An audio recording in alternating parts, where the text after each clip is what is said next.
Well, welcome to our little Not Therapy podcast, Kelsey. Just in a few sentences, maybe can you introduce yourself? Yeah, for sure.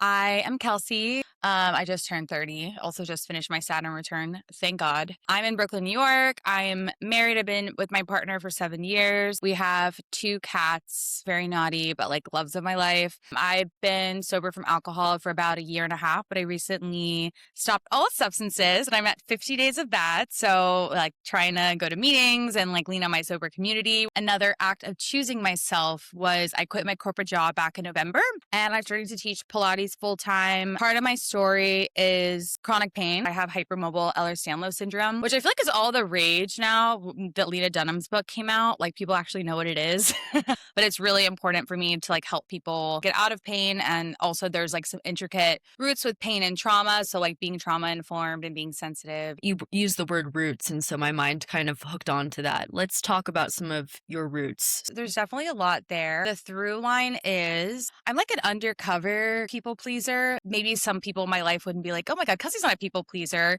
But something that I've been uncovering is that I mask a lot. I know that's like a term like in the autism field, but I kind of think of it as like self-abandonment. I tend to try to be who someone else wants me to be. And that's sort of what was like my entire career. I grew up in Texas. My parents got divorced when I was pretty young, when I was like 6 years old.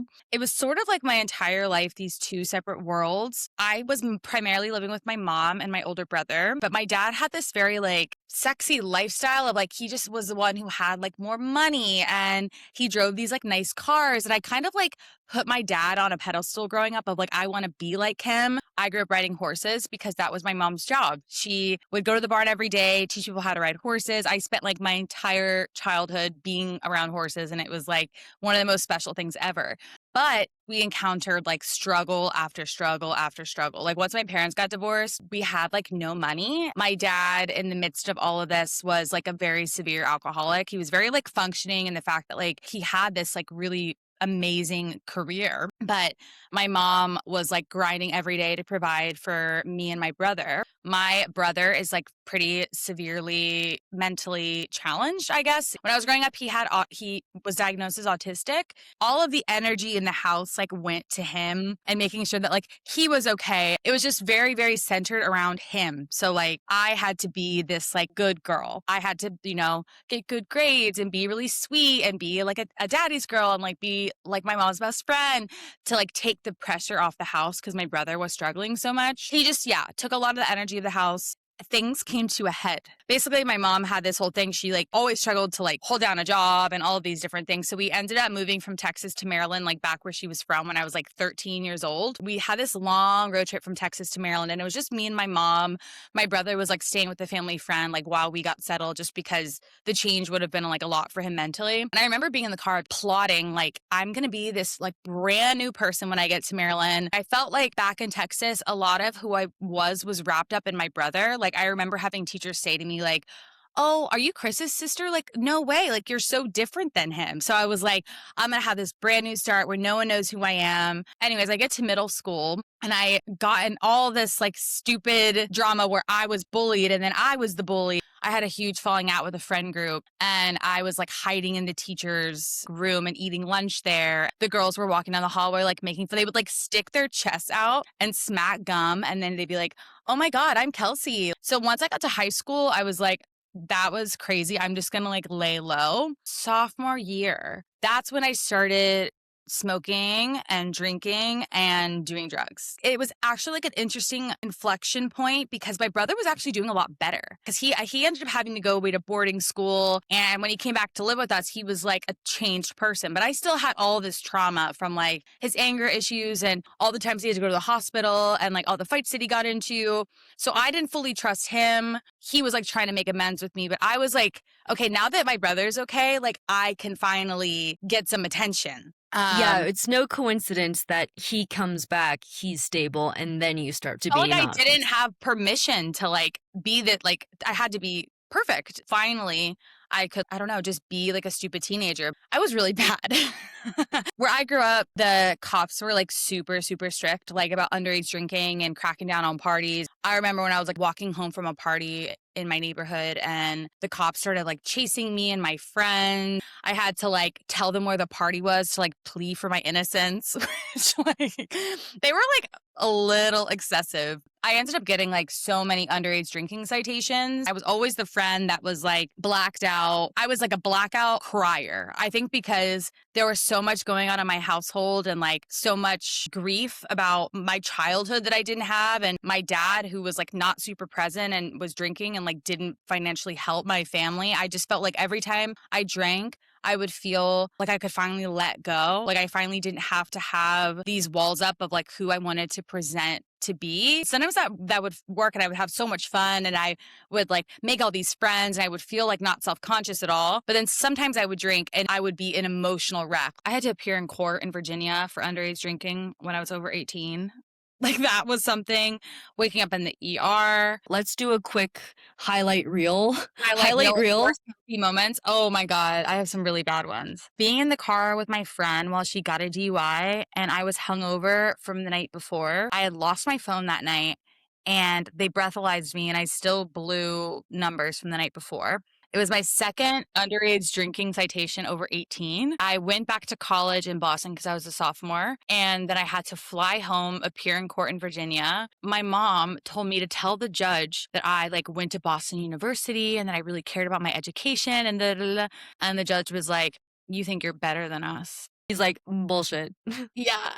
I had a probation officer too at one point. I never got arrested for drugs, but there were some really close calls. I threw a bunch of house parties my senior year of high school and my house got like raided. I remember I had like crushed up MDMA in my nightstand and thank God they didn't find that because I would have been fucked. I also used to get in so many fights with my friends. I haven't gotten to the amends part of AA, but I know that's going to be a trip because I could be really mean. Like I mentioned, like remember I said I was really emotional, like crying, screaming, anger, every bottled up emotion I had, especially when I just didn't deal with them when I was sober, like would come flooding out and I would just unleash on the people around me. I remember I had this experience of two of my friends from high school visiting me in college. We were doing blow and drinking and all this stuff. And I don't even remember what it was about, but we like got in a huge fight and they were visiting me and I told them to like get out of my room and to like find somewhere else to stay. And I don't even remember what it was about, but like that was the kind of person like and then I would wake up in the morning and be like, oh my God, like the fuck did I do? It was just like a horrible feeling. I remember this one time in college, I was drinking and I was crying my eyes out and telling my friends, like, I'm going to kill myself. Like, you need to take me to the hospital. I don't really remember much of being in the hospital, but I woke up in the emergency room and I was like, what the fuck? And my mom ended up coming to pick me up. There was always this perception that like Kelsey was going to be okay. And I remember it was like, my mom was like, you're so stupid. Like, why would you get so drunk and end up in the hospital? And I remember we like went to the grocery store after and then like never talked about it again. As I was using and drinking and doing drugs and everything in high school, I struggled with self-harm. I actually had a suicide attempt when I was 17. I like ended up locking myself in it was when you think about my story, it kind of makes sense. I locked myself in the laundry room and I was threatening to drink bleach. It was like in a moment of just like, no one sees me. No one cares about what I'm going through. I feel so alone in this moment. Like, someone please help me.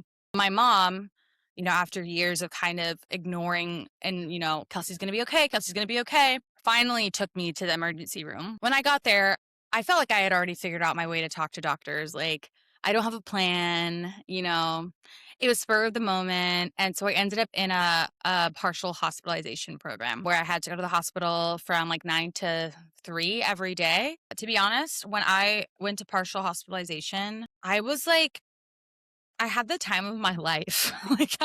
We were like coloring together. I made all these friends. I felt like I had a good time, but I don't think I really learned that much. I did feel like when I came out of it, I was like going to be healed. But think about it. I was going back into my house with my brother and my mom who were like emotionally unhinged. I was around the same friends. I actually feel like my drinking and using, like, I met a girl in partial hospitalization that ended up being like a huge party friend for me. So I don't know if it was the best thing. And yeah, I mean, those mental health struggles continued. I mean, I've had plenty of diagnoses. I've been told that I have borderline personality disorder. I've been told that I have bipolar disorder. I've been put on so many medications, and I still am on medication, just not something that completely tranquilizes me and like makes me a zombie. Obviously substances were a way that I lashed out, but a big part of my story too was self-harm and mental health struggles and depression and anger. Been in and out of therapy offices, been in psychiatrist offices, and that was a really big part of my like breaking point. Now when I look back on those times, I try not to like resonate with a diagnosis. And instead, I'm like, wow, that was a girl who was really struggling and needed someone to care about her. In college, I was in the business school and we had these like teams, and we were like in this team for a semester working on a business idea. And it was our first like bonding experience. I got so drunk. The next thing I remember is I'm like barfing in the toilet. I woke up in the guy's bed. He wasn't there, but there was barf everywhere. I had thrown up in my sleep, thrown up all over his apartment. I didn't even know this guy. Oh, so What's embarrassing. going through your mind in that moment? Like, is there self-hatred? Are you just so confused that you're just kind of in shock? Are you immediately going into type A Shame. performative Kelsey? Shame. Shame, shame, shame. I was like, oh my God, literally, I was humiliated. I offered to like dry clean the bedding and stuff. The worst part of it, Kaime, was I had to work with him for the rest of the semester. It was at the beginning. And the thing was, it wasn't like, oh, I stayed at his place, like we hooked. It wasn't like that. I passed out at his place and puked everywhere. So embarrassing. I remember one time I like had a really crazy night and I was telling, I was like, I was presenting during a meeting and I was shaking and I started having a panic attack on the call. It was never just alcohol because after a point, my body started to shut down from how much I drank. So I would always be mixing other substances and trying to find like the perfect mix so that I could be out all night. Would come home when the birds were chirping and the sun was up. But yeah, as I got older, it became harder to like switch to be this like degenerate party animal and this like hardworking student. I also felt like it didn't really translate into the corporate environment because I was good at school. I was good at studying. I was good at taking Adderall and sitting in the library for like 7 hours and cramming. Corporate, it's a lot of talking and schmoozing and politics and showing up and like being present in a way that like I just could not do when I was using. Did you feel out of control? Yeah. It was like I almost didn't know who was going to come out sometimes. Like Jekyll and Hyde a little bit. I was like, this is like, if I was in a bad space, I was like, okay, this is either going to make me feel better or I'm going to like fucking unleash into everyone and it's going to be a horrible night. Do you ever have that feeling now where you're like, I'm I'm not gonna, sure if there's going to be some sort of Hulk that comes out? not really, because I felt like when I was younger, I was a little bit more externalizing. Like I would lash out at people. I would be a bitch. And a lot of times using substances gave me permission to have that side of me come out. Now as a sober person, I internalize everything. So I don't really snap at people or like lash out at people. I sort of like internalize a lot of it and process it independently. Like I do a really good job of like taking a beat before I say something to someone and try to have a hard conversation. The Hulk is definitely subdued. So how did we get to where you are now? You Yeah. went from you wake up, there's throw up everywhere, you're sleeping over at a guy's house you don't even know, you're trying to Yeah. manage this corporate career. Was there one turning point? Did it happen gradually? What did it look like to get to the point where you are now? But stop the self-harm and the suicidal ideation. Getting out of my house. Getting out of the house was the most important thing I think for my recovery. Underneath that being the reason, what was the reason why getting out of your house was so Mm. important? Because I felt like I had to take care of everybody. Like I felt like I had Yeah. to take care of everybody in the house. No one was taking care of me. No one was taking care of me. I had to manage the image of what was going on at home too, like to outside people. Like I never had anyone to talk to about it. And there was also this like really deep survivor inside of myself where I was like, I knew that school was my way out. I was like, I hate my home life. I'm so miserable. Like, I know that I need to get the fuck out of here and I need to get into a good college and I need to like get myself out of poverty and I need to like make something of myself. I remember my friends were always like, how do you do this? I went to a rave the night before. I was doing Molly and out until like 4 in the morning. And the next day, I had my AP psychology exam at like 9 a.m. and I got a 5. I got like a perfect score. It's hard to think about how I broke it down, like how I found time for all of it. I would say like my drug use really amped up my junior and senior year, and my favorite drug was MDMA. The first time I actually did MDMA, I was like 15 years old, and I would go to a lot of raves. That was like a big part of my life. What was the feeling that you loved about it? I felt so happy.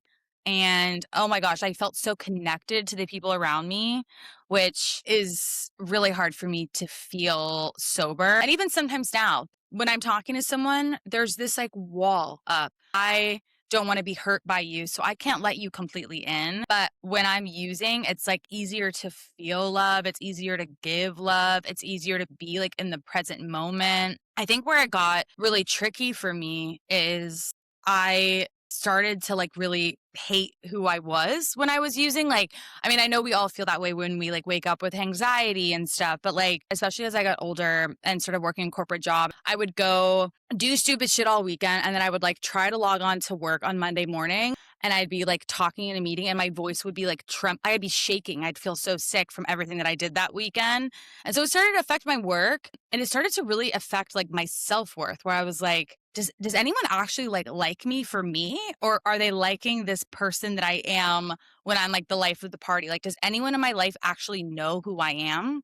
And it became like super lonely. I think what I was trying to get to earlier is I was really over my drinking career for a long time before I ended it. And I felt like I had to keep drinking to be the person that everyone else wanted me to be, this like fun party animal, life of the party person, even though I didn't feel like that person. And I definitely like felt like shit the next day and the shit the next week. And I didn't feel good about myself for the person that I was when I was using. I want to go back when you were doing your introduction, you said X was another way of me choosing myself. Would you say when you quit alcohol, that was a moment where you were choosing yourself, or what was the motivation? It was definitely choosing myself. The last time I drank, it was my 29th birthday. So I had a long drinking career. I drank from like 14 to 29.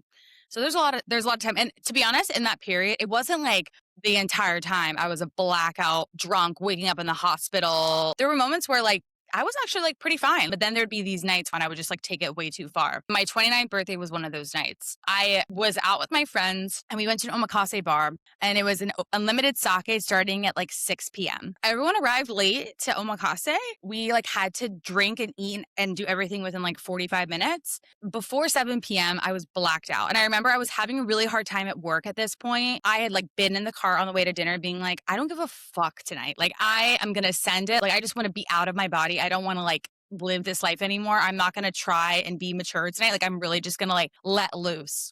We all went to a bar after omakase. Then we went to a club, and I don't really remember the details. I mean, nothing that bad happened. I like dropped a glass in the club. Oh my God, Zoe Kravitz was there, and I don't remember it. So That Kravitz was hurts. there. It did hurt. But what really was a wake up call for me, it was a group of like all my loved ones, and we were at a bar. And I don't remember this, but I found out the day after. Every person in the room like came around and said what they loved about me, and I don't remember any of it. I don't remember anything that anyone said. There was this like intimate moment that I had with my friends where maybe they felt like we really connected, but I wasn't there. I don't remember it. And that was sort of like, okay, drinking numbs all of these uncomfortable feelings in myself, like the self-consciousness, the wanting to like crawl out of my own skin. Yeah, the wall that I was just talking about between me and other people. But it's also numbing out like real, genuine love and connection in my life. Like I'm not able to feel that either. I hear this theme of like, I want to connect to people without Yeah. a veil in between us. And I can't feel that. So maybe if I use MDMA or maybe if I drink, then I will Yeah. be able to feel it. And Yeah. yet it's like a feigned sense of connection. What do you think actually does get rid of that veil? Surprisingly enough, cutting out substances doesn't fix your life. If only it were that easy. There's a dance studio near me in Williamsburg called Good Move. It was a somatic like dance kind of event. And there was a moment, it's like extremely intimate. You would like be improvising in the room and dancing and like doing somatic movement. And then you would partner up with another person and you would like kind of feed off of each other's energy. So maybe you would like mirror each other's dance moves, or maybe you'd watch them dance and you'd respond. And the teacher was really inviting us to like look into each other's eyes. And I have never felt like, I have chills thinking about it, that kind of like raw intimacy, like seeing someone and allowing yourself to be seen. And there were no substances involved. Like we were just like in our bodies. When I'm not in a trauma response and I'm in this body, I feel like I can connect with others. Dropping the mask and just being who I am makes me feel connected. But if my like nervous system, if I'm like, oh my God, I'm being vulnerable right now, like how am I being perceived? Like all that Mhm. jitteriness comes up and I'm not like dropping into my body, it's not gonna, the love's not gonna get through and the love's not gonna come out. Seeing someone and being seen, would that be your definition of connection? Because I think we throw this word around connection, especially in this day and age, everyone's seeking authentic connection, right? Yeah. What does that actually mean? What is your definition of that? I think it's being, I feel like embodied is such like a buzzword right now. But when I think of embodied, I mean just like being in a present moment with someone, being authentic and vulnerable and witnessed. I stopped drinking a year and a half ago, but like I said, I'm counting 50 days of just total sobriety. And the reason why I restarted the count was because I recently started going to AA. I know it's a hot topic. Like some people love it, some people hate it. I'm still on the fence, but something that I found really healing about AA is that being witnessed when you're sharing. Being in a room full of people who have had similar struggles as you, being able to tell your story. And like sometimes your loved ones, like love my husband, but like I'll say something and he immediately tries to fix it. Being in these rooms and just being able to share vulnerably, like super raw, because other people sharing rawness and realness from their life invites you to feel like you can show up as your full self, and having people just witness you and hold you in that space without trying to fix you, that like has been extremely healing for me. I'm drawing this back to what you were saying about being younger and feeling like you had to be the perfect child that Yeah. couldn't be held. And it That was was always going to really, be okay. Like that it was was, always, yeah. he's going to be fine. Like, yeah, she just woke up in the ER, almost died of alcohol poisoning. She'll be fine. So, what does that look like now? Are you angry? Do you hold resentment? Well, a really big part of my story is that I am actually not in contact with most of my immediate family. Why did you choose that? Well, vulnerable share. My brother, he's 2 years older than me. Like I mentioned, he's autistic. He was actually diagnosed with schizophrenia later in life. You know, from what I've heard, he's doing a lot better. I have a half brother who I'm in contact with. He's my dad's child with another woman and he's 19. It's actually been so healing to have a relationship with him and to like be the big, because my brother was my older sibling, but I was the older child. You know what I mean? Like I was looking after him. I was looking after mom. I was like, you know, kind of looking after dad and also like trying to win dad's approval. For a long time, I grew up being like, okay, my dad is, you know, the fucked up one. Like imagine living in a big house in Texas and he had this whole new family and he had this woman that he was living with and he never like supported me and my older brother, like his kids. So it was fucked up. I was like, I never felt like he chose me. And you know what's crazy is I went to college and that was kind of the first time he like helped me co-sign some of my student loans. I ended up studying business because I was like, I wanted to like impress him. And I spent so much of my life like trying to impress him and to like be like him. And isn't it funny that I ended up drinking like him, you know? So yeah, a moment for that. But as I started to like kind of outline the relationship with my mom, my therapist was like, wait a sec. I was like, she reflected back to me how unhealthy our relationship was. And, you know, I tried to have boundaries. Those boundaries were not respected. I think there's also a perception that like kids, you know, cut off their parents for like no particular reason. I think if a kid is cutting off their parents, that is like a huge red flag because we are programmed to love our parents. You know, like if someone feels like they can't have a relationship with their parents, like that to me, I wouldn't be in a position to be like, They're your parents, you should forgive them. I'd be like, wow, what happened to you that made you feel like you needed to do that? I don't know if it's a forever thing. Luckily, my husband's family, my in-laws are like very close to me. Like I'm close to his sister and his mom and stuff, and I'm close to my half brother. I'm also close to my mom's sister. So I have like a network of people, but to not have that nuclear family has been really hard.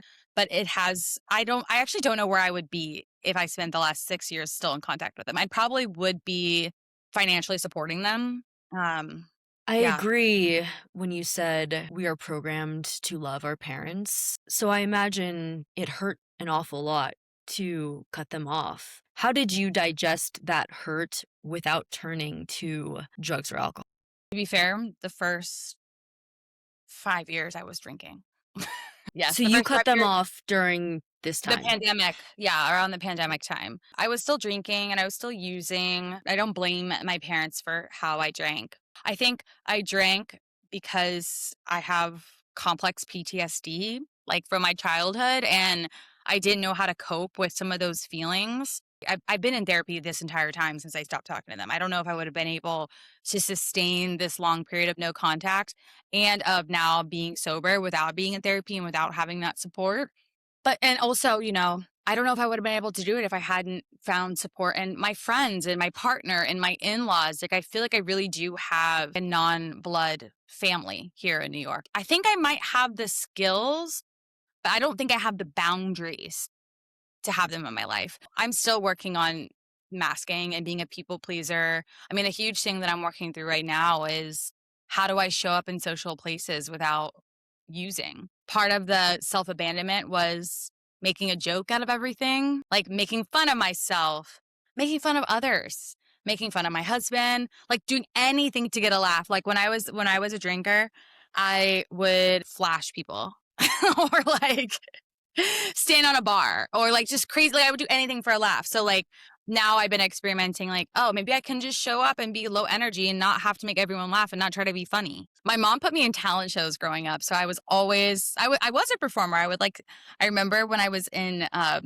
kindergarten, my mom had me sing Amazing Grace. And it was literally right after 9/11, and everyone in the room was crying. I thought it was because they hated my singing, but they were just genuinely so moved and like sad about deciding to quit drinking was like the one of the first times in my life that I was like, okay, this is not working for me anymore. I don't care who it upsets. I don't care if people are bummed that I'm not like going to go out and do the same crazy shit anymore. Like something's got to change and I have to be the one to do it. Because another huge thing was I picked this whole career path to impress my dad who is not even president enough to give a shit. To be honest, I hated my job so much. All my jobs. I've hated every job I've had up until now. I would drink every weekend to like blow off some steam. But it was because I just like hated my job. Once I stopped drinking, I was like, oh, I didn't have that way to numb myself anymore. And I realized how genuinely miserable I was every single day. That led me to taking a mental health leave of absence from my job, which was another huge thing. I sat down with my husband and I was like, look, I'm going to get on short term disability. We're not going to be making as much money, but like I have to do this for myself. I cannot live like this anymore. Took 3 months off of work, mostly was in intense trauma therapy during that time. This was all last year. I ended up going to volunteer on a farm in Canada for a month, which was crazy, but was definitely a learning experience. Why did Uh, you decide to do that? because I thought that maybe being in a different location would give me some clarity. But to be honest, it just like confronted me with like wherever you go, there you are. Like I was still dealing with the same anxiety and stress. I like it was around horses. So that was like a big part of my childhood. So I was like, it'll be healing. And in some ways it was, but in other ways, it was so, so confronting to go it's like to do that and be away from my partner and my cats and my friends and like be living roughly for a month. I don't regret doing it, but it definitely might have been a little bit of escapism. I got back and then a month later I quit my job and have decided to enroll in Pilates training. I've been doing that for the last 8 months. It felt like every time I had to choose myself to do what I wanted to do and not what I thought would please others, I was disappointing people. So I feel like I have disappointed people along the way, but I'm trying to put less weight in that and try to think more about how I feel about my life versus how it looks like from the outside. I feel like I spend a lot of time thinking about what my life looked like from the outside instead of actually living it. This is kind of how I'm conceptualizing everything that you've been talking about. I really am visualizing you as having these two split lives ever since you were a kid. Like there was this side of you that was hurting and absorbing everything happening in your home environment and wanted to break, but couldn't because she had to maintain this other side that was the performer, the perfectionist, the everything's going to be okay person. And you kind of were still playing those two sides even when you went into your alcoholism and drug use because you became a performer in your drug use and alcoholism. Yeah. Then you go into corporate and it's like you're still toggling on that more performer side. Still, there's not this release for this other side. And now, finally, it seems you've somehow figured out a way to choose yourself, which is choosing the side that needed that release and needed that feeling that Yeah. you're talking about. I think that's the story for a lot of people. It is difficult for us to choose ourselves and to respect the needs of like the shadow self. Is that still hard for you? There is still a part of me that wants to be what the person in front of me wants me to be, if that makes sense. Like there's still the part of me that wants to, yeah, be the jester or fold and be like, I'm a worker bee. I will do whatever you say. You know what I mean? Like I still find myself wanting to appease the person in front of me. I feel like every small choice I make that honors myself builds and builds and builds. I feel like when I make those choices, my intuition gets stronger and I'm able to kind of figure out like, is this person for me or are they wanting me to be something for them? Is this opportunity aligned like for me or like, am I going to have to mold myself to be what they want me to be? I feel like a lot of people relate to like being that people pleaser and like kind of abandoning ourselves in the process. Yeah. How do you differentiate between I'm choosing myself and I'm being selfish? Yeah. Well, selfish was weaponized against me a lot by my mom growing up whenever I tried to have boundaries. So selfish is one of those words where I can like feel my body like, "Ugh," because anytime I try to set a boundary, it was, you're so selfish. You're just like your dad. What is being truly selfish? I do feel like the word selfish is used a lot against people that have boundaries and a lot against people that aren't behaving in a way that the other person would like. I think to be truly selfish is to do things without like considering, I guess, how it would affect another person. I would never do something maliciously like, I'm going to do this and it's going to like explicitly harm you. It might make you a little uncomfortable. It might make things a little uncertain. But I I feel like for people that are people pleasers like me or people that self-abandon, putting yourself first is actually like the healthiest thing you can do. Like I still care. I Totally. mean, I still care about my community. I care about my friends. I deeply care about my partner. Even though I don't speak to my parents, I still, care about them and wish them well. But at the end of the day, when I am on my deathbed, like I need to be happy with the way that I live my life. And if I lived my life for other people the entire time, like that's a very hard thing to live with, or to die with. I completely agree. I completely agree. I also know that you have a husband. Mhm. And a big part of falling in love and being in love with someone, I think, is learning this difference between selfishness, healthy boundaries, consideration of someone else's needs while meeting your own needs so that you can show up as a better partner. What was falling in love like for you and what is it like now? It's definitely changed a lot. I think my husband and I met when I was fresh out of college. I was still a huge drinker, huge partier. And I think when I met him, I was like, you're going to save me. Like, you're going to save me and you're going to like heal me. And like, this is going to be perfect. And that first year together, it was like, oh, fuck. I realized that like he was like a real person with needs and he wasn't just going to like fix me and save me. It needed to be a more like reciprocal, mutual relationship. For me, I feel like the turning point of our relationship, he ended up having to come home with me due to like a family emergency. But he saw firsthand like how my mother would speak to me, the kind of like phone calls I would get from my dad. And I felt like when he had to come home with me, he like truly saw me what we were saying earlier. He truly witnessed me and saw me and what I went through. It's honestly really impressive because earlier on you were talking about how you had this veil or filter in front of you that made it so that you could not truly feel love emanating from people. I was getting this image of like a flower. It's like holding a little umbrella so the sun isn't soaking into its leaves. How was that umbrella removed, this metaphorical umbrella? How was it removed? Did it happen before your husband or was your husband part of that process? Totally part of that process. Yeah. There was this really sweet moment. I remember I was really upset. He played How Deep Is Your Love by the Bee Gees, and we started like slow dancing in the kitchen. It's a memory that like literally brings me to tears because it's like feeling seen. He witnessed my ugly, like when you first start dating someone, you don't want to reveal like all your baggage right away, like you kind of want to present that you have it all together. The way that I grew up, that I was like totally fine. And I don't feel like I have to perform to be with him. Like I can be silly, I can be bratty, I can be sad, I can be anything. And I know that like he still loves me. I hear you saying basically that he's doing these things that you were seeking all along, like being held, being seen, able to be messy, able to break in front of someone. And a lot of that is what drove and led to your drug use and alcohol use. So, my next question would be now that you have that in your life, Mm. could you ever foresee a chance of you going back to drugs and alcohol or self harm? Self-harm, no. Even suicidal ideation. I never thought there'd be a time in my life where I didn't have suicidal ideation. I don't anymore at all. I do feel good and, secure in my sobriety. I will say that not smoking has been a new thing that's about, like I said, 50 days. And there is still a part of me when I'm in social events where I'm like, it's this feeling of like wanting to crawl out of your skin. Like, I'm like, I don't want to be here. Like, I don't want to be sober. I Mhm. want to pick up something and like, that's not gone. That's not gone. Every morning I wake up on a Saturday or a Sunday and I'm not hungover and I can like have a full day. And also every moment when I look at my life and everything that I've accomplished since I stopped drinking, like I don't, yeah. I mean, first of all, if I was still drinking, I wouldn't be able to get up at 6 in the morning and teach Pilates. Hello. Anyways, when I think about that, I'm like, yeah, I would never do it again.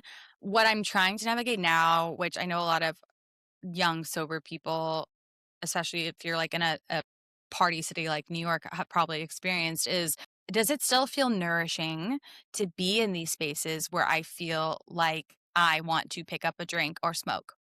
You know, maybe there's other spaces where I would feel more like accepted and just being who I am.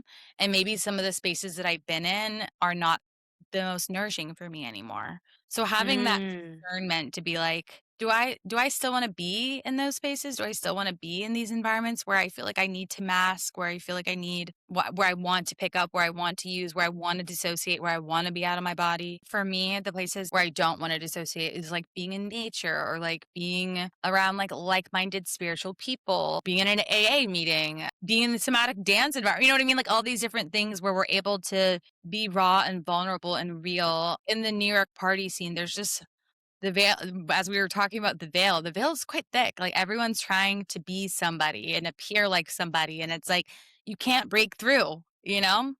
You can't break through. You started saying what places and environments make you feel safe and seen. And I was going to say, what's the through line in all of these places? And then you said it. It's like raw, real, vulnerable. It's definitely hard to find, it Yeah. seems, where you don't feel like you have to self-sacrifice. To be fake is to sacrifice parts of yourself, to pretend you're something you're not. So how are you setting those boundaries, finding Mm. the spaces where you feel safer and don't feel this compulsion to escape and to dissociate? What does that actually practically look like? We have a backyard in Brooklyn, which is like lovely, and just having friends over and grilling and just like chilling outside. And like sometimes we'll take my older cat and like put him on a harness and a leash and he'll come outside with us. My sobriety is the most important thing for me. So like I don't even want to feel like I want to reach for a drink or I want to like sort of what we were saying before. I want to dissociate. I actually have a friend who she's not sober, but when we're together, she doesn't drink, which I think is really kind. We ended up going to a sound bath on a Monday night, and I was like, this is how I want to be spending my time. Like, I woke up on Tuesday morning, like feeling so restored. You know, when you leave a social interaction and you're like, "Oh, that was exactly what I needed," versus like that draining feeling of like, "Oh," you know? So also let go of FOMO. That was a big thing that held me up for a long time is like fear of missing out. Sometimes it's okay to miss out. Yeah, but it's also like it wasn't I did it. I did it. It wasn't that fun. Isn't that interesting? Yeah, it's like there is this fear of missing out, and yet it's like, what are you missing out on, though? You Yeah. realize that what you're missing out on. Actually, I don't want to say this because this is like a general blanket statement. For me, I have a fear that I'm missing out on something, and then I realize that what I'm actually missing out on would be a more fake performative version of myself, anyways. And I'm Mhm. actually like opting in to something much more, as you've used the word, nourishing and fulfilling. It feels like I'm choosing myself. I'm choosing what feels the most nourishing in this moment versus going out and masking and wanting to dissociate and use. Like I don't like feeling that way anymore, you know? So much to be learned from just being in your body. Yeah, I mean, I felt like I talked my way through therapy for years and years and years because I mean, I could talk and talk and talk and be completely dissociated. When I'm in my body, it's like I can feel myself dissociating. I can feel myself be super activated. I can feel myself be calm. Just because I am speaking at you doesn't mean I'm here.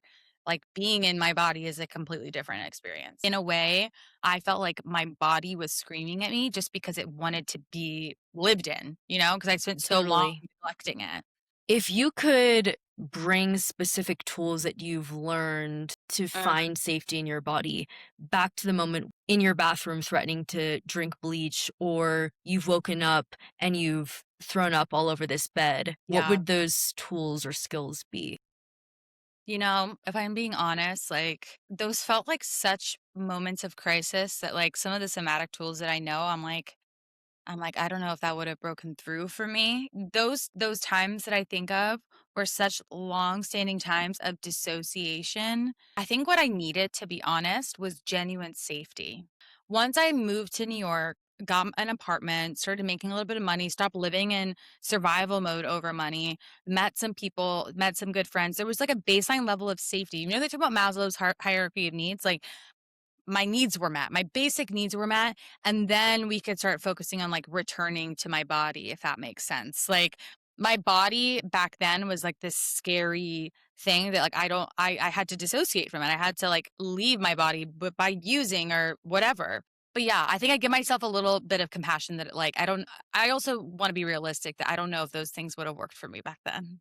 You know what? I so appreciate you saying that because, Yeah. I'm asking people these questions, and it's much easier to ask questions and then realize later on that if I had been asked that question, I had to answer it, I would have been like, I wouldn't have asked that question, or I would have phrased it differently. And I Mm, think what's sometimes lost in these stories of getting out of dark places is the yeah. time component.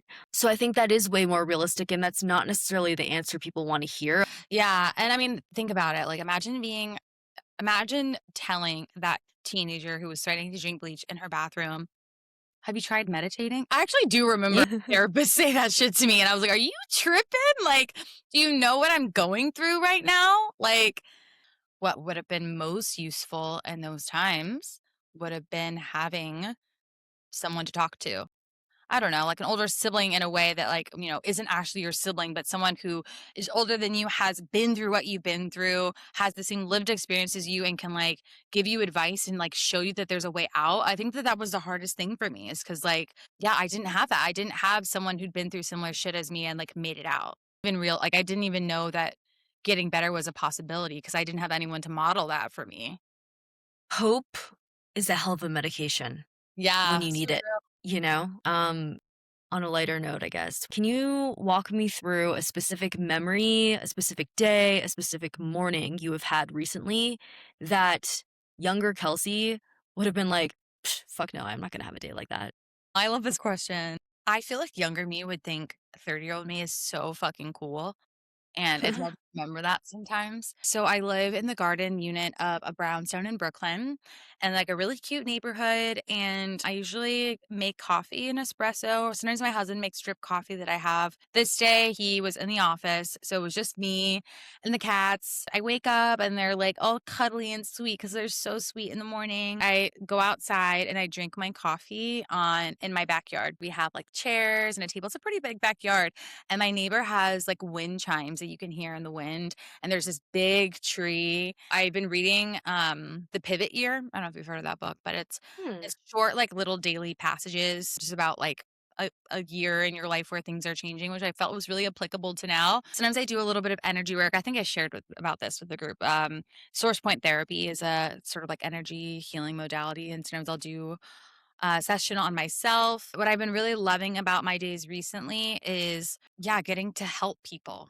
I felt like working in corporate, it was so like, what is this all for? What am I doing? But most recently, I had a Pilates session with a girl who has been struggling with chronic hip pain for a really long time. So being able to like help her move, relieve a little bit of her pain was like a very beautiful experience. Walking around the city, getting a really good matcha. Oh, I love matcha so much. What's your matcha store recommendation for any listeners Ooh, that in New happen to be York? in Brooklyn or New York? Oh my Yeah. gosh, okay, well, in Brooklyn wait, why can't I think of the name? Oh, Usagi, it's fire. They use, like, really, really premium matcha. It's, like it's so expensive, but it's so good. Serate in Soho is also really good. Oh, also Kijitora in Williamsburg is really good. They have a really good strawberry matcha. Mm. And then my husband, even when he comes home from work, he's an angel. He really enjoys cooking. So he's originally from Japan, so he usually makes a lot of like Japanese food. Um, my favorite meal that he makes is chicken namban, which is like this vinegary chicken with like this like egg tartare thing. We live on a block full of brownstones, so like walking at night, there's like fireflies, and it's like maybe we'll go get ice cream or something like that. But yeah, just to like have the freedom to like live my day the way I want to live it and not on someone else's schedule. But all I ever wanted growing up was a place of my own that was safe and clean and was decorated the way that I wanted to, and to have a partner that's like really like loving and all of that. And yeah, to just have the freedom to do whatever the fuck I wanted to do and like not have to do what someone else is telling me to do. And that's exactly what I have. So I feel like really like in my body right now and like really good. So I'm like, I feel like this was like a very like cathartic, positive experience for me. So I'm glad that we did it. Good. Yeah, no, I do too. Real conversation without expectation. Being witnessed. Yeah, totally.